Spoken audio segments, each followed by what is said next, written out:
Okay, the vertical line test can be used to determine whether a graph represents a function. If we can draw any vertical line that intersects a graph more than once, then the graph does not define a function because a function has only one output value for each input value. If we take a look at this first graph, you can see in the blue what our graph looks like. Now, if we draw a vertical line through that graph, no matter where it is on that graph, it's only going to pass through one point. So this is a function. Now, in this next example, you can see that our function looks like the following. Now, if I draw a vertical line through that, it's going to intersect more than one point. And because of that, that means it's going to have two outputs. So therefore, this is not a function. Likewise, in the next example, you can see here that when we draw a vertical line through this figure, it's passing through more than one point. And therefore, this represents not a function.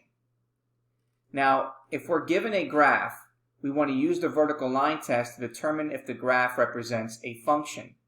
Number one, we inspect the graph to see if any vertical line drawn would intersect the curve more than once. Number two, if there's any such line, determine that the graph does not represent a function. So for example number 14, we want to apply the vertical line test, and which of the graphs in figure 11 represents a function y is equal to f of x. So let's go ahead and take a look at the first one. Now, if I draw a vertical line through any point on this graph, it's only going to pass through it once. Okay, if I take a look at B, if I draw a vertical line through this graph, it's only going to pass through it once.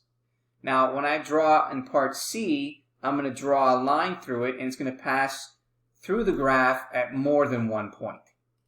So, if any vertical line intersects a graph more than once, the relation represented by the graph is not a function. And notice that any vertical line would pass through only one point of the two graphs that are shown in parts A and part B. Now, from this we can conclude that these two graphs are going to represent functions. Now, the third graph does not represent a function because at most x values, a vertical line would intersect the graph at more than one point. And you can see that here.